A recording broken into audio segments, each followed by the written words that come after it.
Olá pessoal, eu sou o professor Eduardo, do curso de Psicologia da UniFCB e nós iremos trabalhar a disciplina de Ciência, Metodologia e Escrita e hoje nós iremos conversar um pouco sobre metodologias ativas de ensino. Antes de dar início então, gostaria de me apresentar um pouco melhor.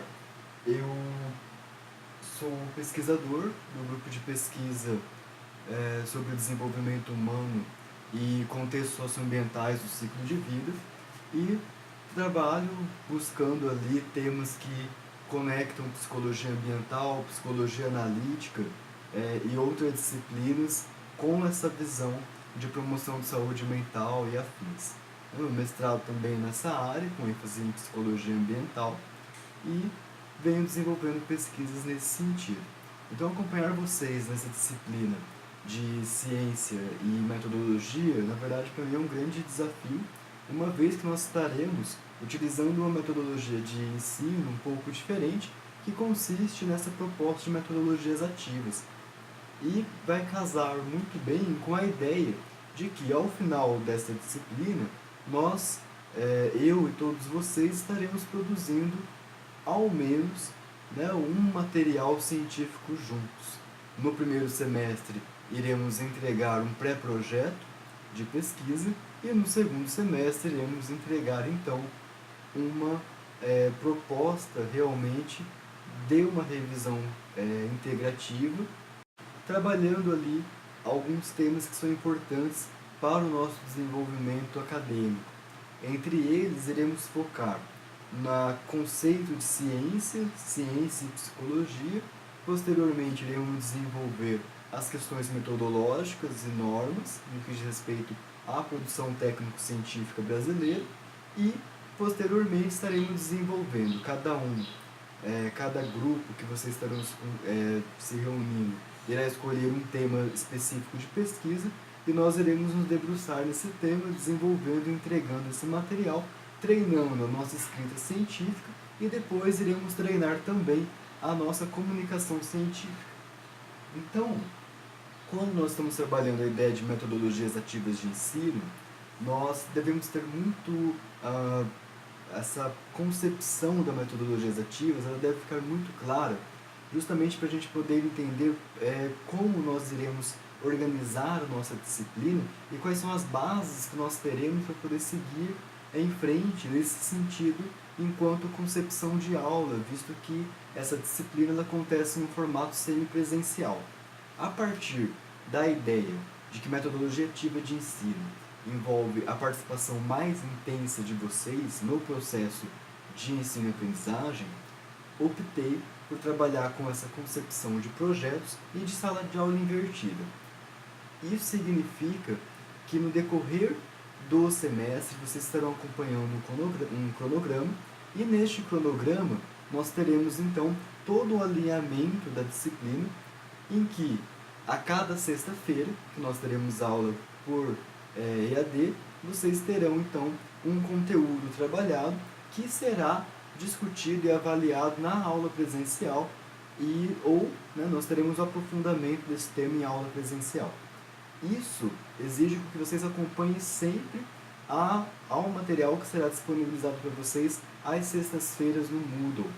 Na verdade, o material já estará lá, pelo menos desse primeiro semestre, vocês já terão todo o material disponível e depois, posteriormente, irei fazer o upload do material do segundo semestre, ok? Então, para a gente poder olhar um pouco do background das metodologias ativas de ensino, acredito que é importante nós partirmos da ideia de que as metodologias ativas elas se constituem a partir de grandes educadores e grandes profissionais da psicologia que estão trabalhando juntos, pensando os processos de educação. Nesse sentido, nós podemos citar alguns nomes, como, por exemplo, o filósofo e educador John Dewey. Dewey, eu acredito que vocês já devem ter estudado ele ou passado a compreender ali alguns dos seus temas principais, mas Dewey, basicamente, ele tinha uma proposta muito interessante para a educação, que consistia na possibilidade de superar uma antiga dicotomia de ensino, que era a ideia de que é fundamental uma nova proposta de educação para que uma escola nova se estabeleça. Essa escola nova, inclusive, foi um movimento brasileiro há um tempo atrás, para vocês poderem ver um pouco mais sobre as propostas de John Dewey e poder apreciar um pouco. Bom, vejamos lá. Então a gente pode falar que o Dewey praticamente acabou ou mudou muito o que era a escola tradicional. No Dewey tem uma longa discussão sobre a divergência entre o tradicional e o moderno, o progressivo, como nos Estados Unidos se dizia na época, a educação progressiva, que geralmente estão em polos absolutamente distintos. O tradicional focalizado no professor, na matéria, e, de outro lado, o ensino progressivo focalizado exclusivamente no aluno.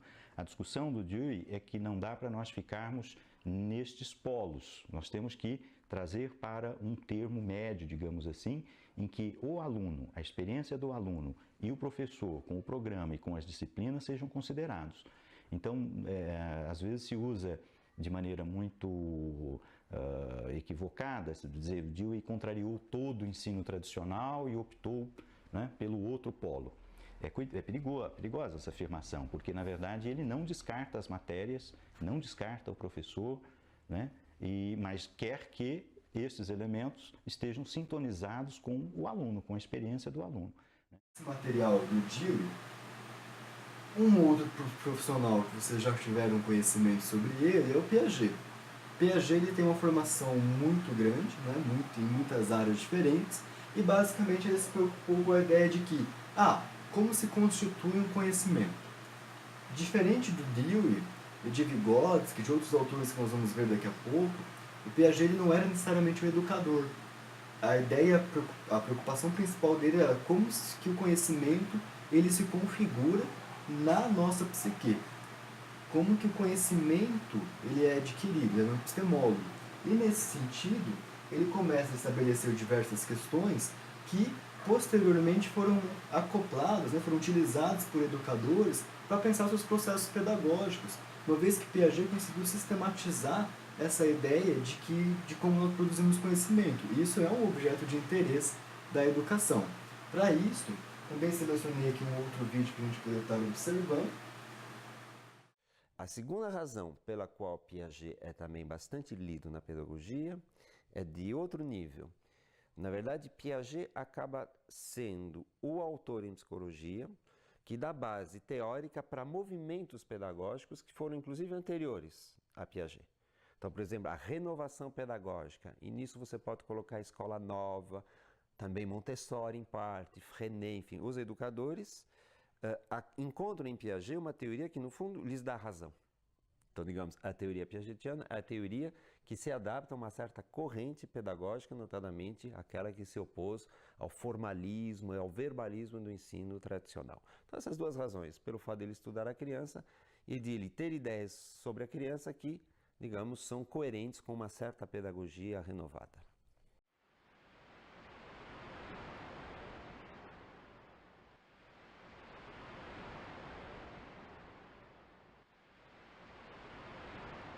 Piaget utiliza a palavra construção. Até que tem um livro dele chamado Construção do Real. E ele diz que a sua pedagogia, esquece isso, que a sua psicologia e a sua epistemologia também, é uma epistemologia construtivista. Então Piaget, sim, cunha e se considera um construtivista. Mas evidentemente, construtivista com todos os conceitos piagetianos. Só que a palavra construção também é uma metáfora. Ou seja, em Piaget ela tem uma definição muito clara, mas ela pode ser utilizada como metáfora. Tanto é verdade que hoje há muitas perspectivas construtivistas que não são muito claramente construtivistas, por um lado, e por outro lado, não necessariamente piagetianas. A palavra construtivismo acabou ficando muito mais ampla do que especificamente a teoria piagetiana.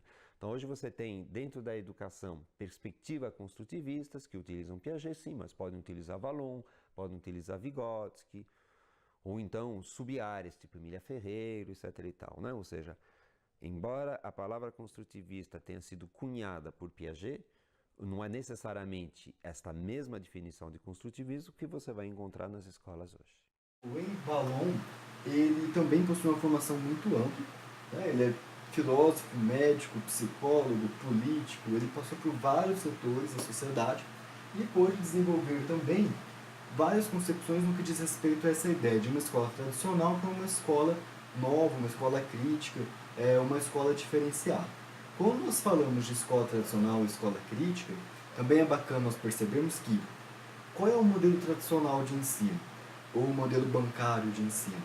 É aquele que o professor está mais interessado nos objetivos dele, enquanto professor, do que os alunos necessitam compreender. Então o professor traz muito mais as suas demandas do que as demandas que os alunos precisam. Então a escola tradicional é aquela ideia, como nós já havíamos visto anteriormente com o Dewey, de que você tem o aluno e o aluno ele tem uma postura passiva. Ou seja, você abre a cabeça do aluno, coloca o conhecimento lá dentro, fecha a cabeça do aluno e já era. Então, aprendeu. Ele vai na prova, memoriza o conhecimento, porque a ideia é basicamente essa. Se ele atingir um determinado nível, ele passa. E só. Esse formato ele não atende nem o que o aluno necessita, nem o que a profissão necessita, e, do meu ponto de vista, não parece nem uma conduta um pouco ética, e estética da educação, porque tem que dizer que a educação ela é bela, o aprendizado ele tem que gerar prazer e vitalidade.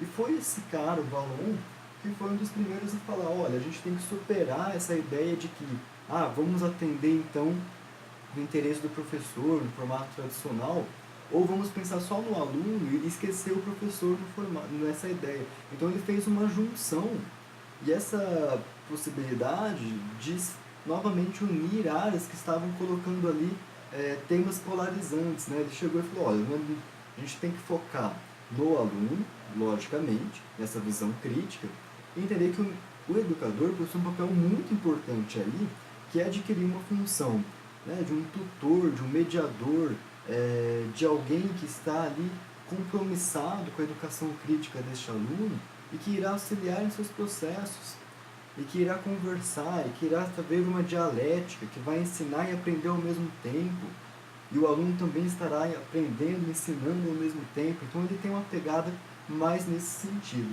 E uma das propostas bacanas de Vallon também é essa ideia de educação integral. Educação integral aqui não é aquela proposta de vamos fazer uma educação de tempo integral. Não é tempo integral, mas é uma educação integral que consiste em alinhar, no mínimo, os aspectos cognitivos, ou seja, uma educação que também nós temos que compreender, de pegar um material e compreender o que o autor está trabalhando, quais são os conceitos, poder trabalhar com esses conceitos, ver como esses conceitos são importantes para a minha prática, trazer esses conceitos para uma compreensão, no que envolve memória, cognição e outros processos básicos, e também ligar tudo isso ao processo relacional. Ou seja, se eu estou compreendendo, por exemplo, psicologia ambiental, uma vez trabalhando esses conteúdos, eu preciso ter uma visão de como esses conteúdos eles se comportam no campo relacional, que a gente pode trabalhar com a ideia, campo relacional, campo social, o meu campo de trabalho, os contextos em que eu estou inserido, e ele vai ter essa proposta. E acrescentando, então, nessas duas visões básicas, a ideia do afeto. Para Vallon, a aprendizagem tem que ter um viés afetivo, a gente precisa ter um viés que conecte a afetividade e a compreensão de como o afeto se constitui em nossas vidas. E aí vem algumas ideias no que diz respeito às emoções e outros conceitos.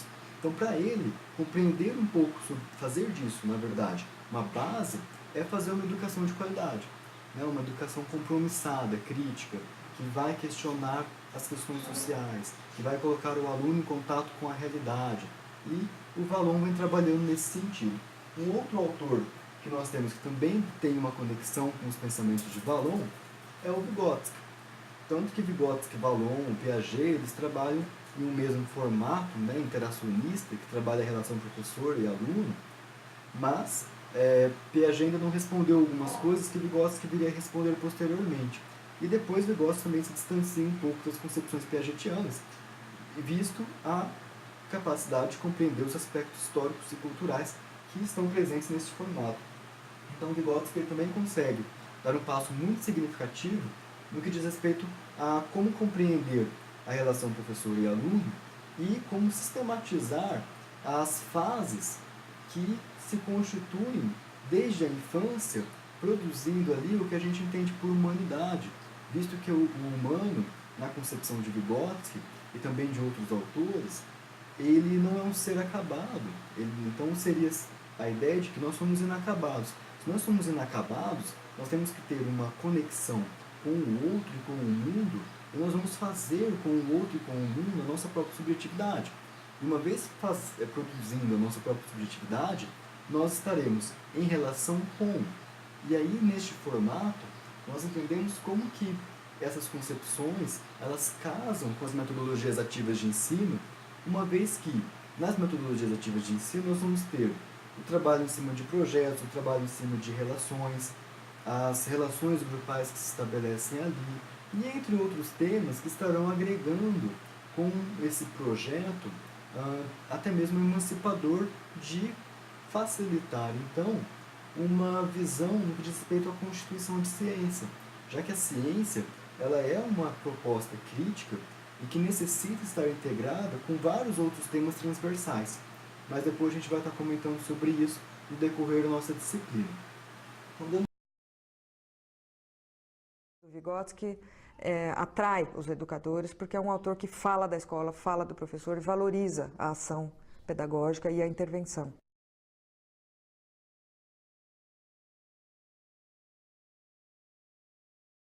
É um autor que valoriza muito a escola, valoriza muito o professor, a intervenção pedagógica, o papel desse educador na formação do sujeito, quer dizer, o sujeito que passa pela escola, tem na escola uma instituição fundamental para a sua definição, para o seu funcionamento psíquico.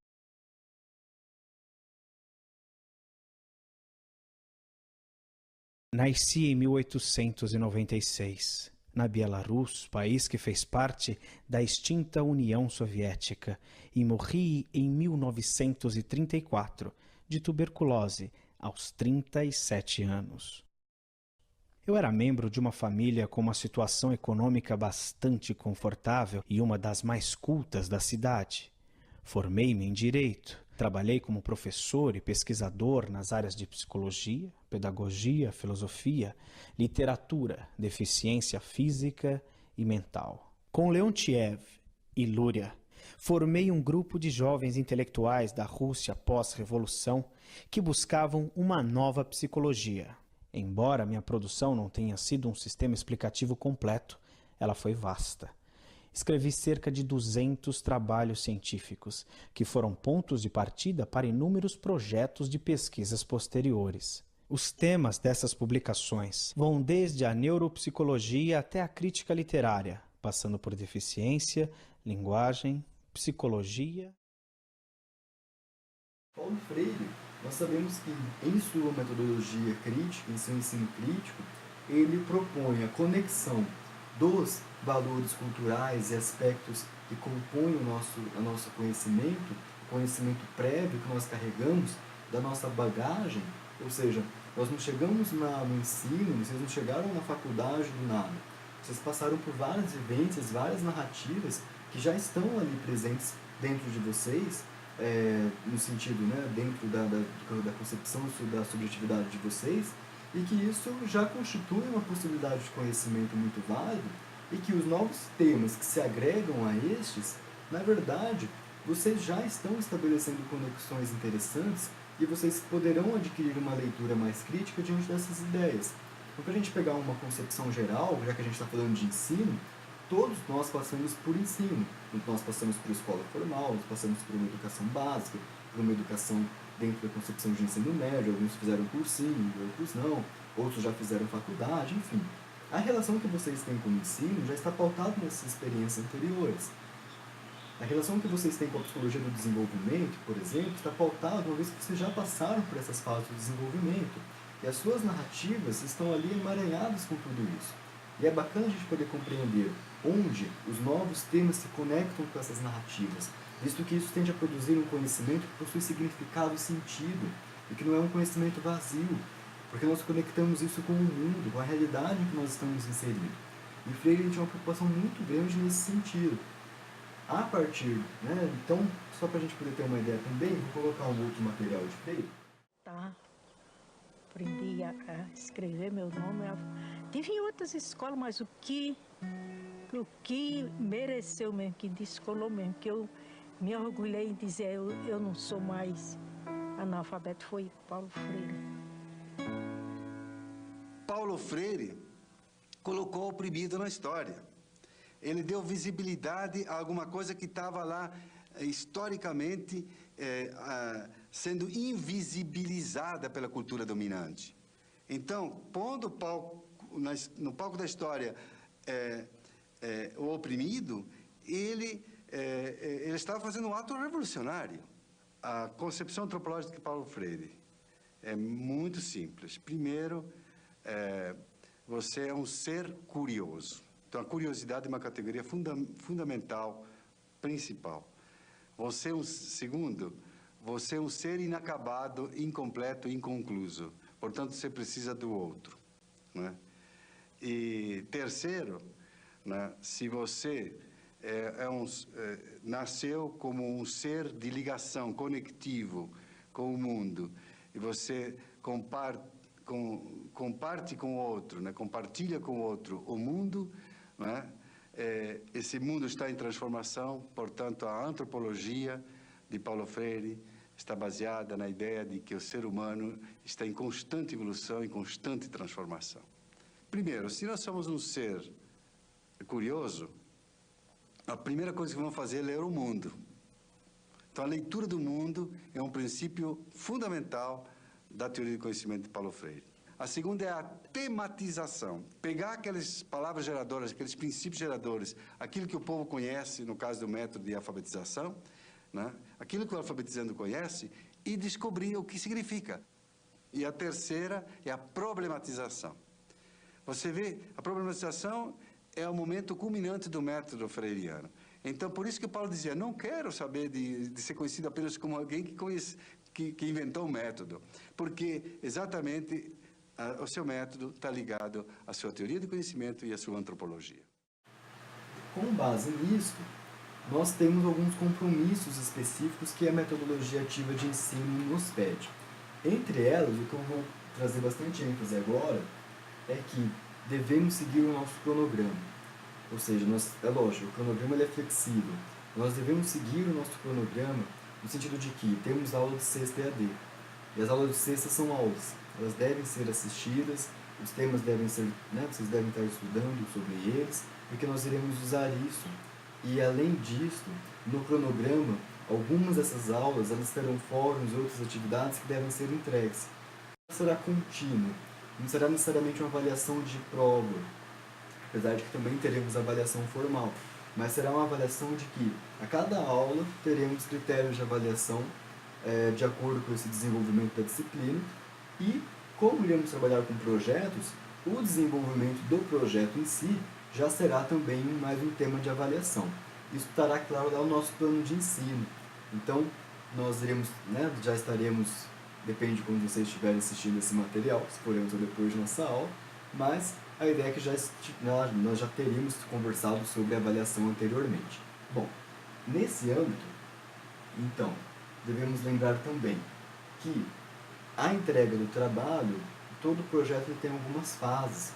Então, nós vamos ter datas em que essas fases devem ser concluídas para vocês entregarem o material, né? E isso também tem um caráter de avaliação. Então, novamente, né, vamos acompanhar o cronograma. E em relação ao acesso ao vídeo, as nossas aulas elas estarão no YouTube, porém o acesso será limitado, né, no sentido de que vocês podem ver quantas vezes quiserem o material durante o semestre, porém só vocês possuem acesso. Posteriormente estarei encaminhando o link de compartilhamento para vocês. O link de compartilhamento ficará via Moodle, então provavelmente vocês poderão assistir por lá também, mas não se trata de um material que está disponibilizado para todos no YouTube. Isso é bacana porque a aula, de certa forma, ela ficaria, né, ela pertence a vocês, ela foi feita pensando em vocês e, né, cabe aí o acesso. Então, caso desejem estudar para avaliação ou para alguma outra coisa, vocês podem, né, apenas acessando o material e assistir quantas vezes vocês quiserem. Então, pessoal, eu queria agradecer a vocês por terem assistido esta aula. Espero que vocês tenham, né, compreendido um pouco mais sobre as metodologias ativas, o que é que esses autores estão falando, como que isso irá se conectar com as nossas disciplinas e as nossas discussões que nós iremos desenvolver a partir de então. Porém, o melhor método, né, para poder compreender mais sobre isso é fazendo. Né? Eu lembrei de uma vez que eu estava tentando aprender a jogar aquele jogo de tabuleiro, War, né? E de um monte de regra e tal. Eu falei, vamos jogar e aí a gente aprende. Né? Então, eu entendo que nós vamos levar um período para poder nos adaptar a essa proposta, mas acredito que no final nós teremos um resultado muito compensador. Ok?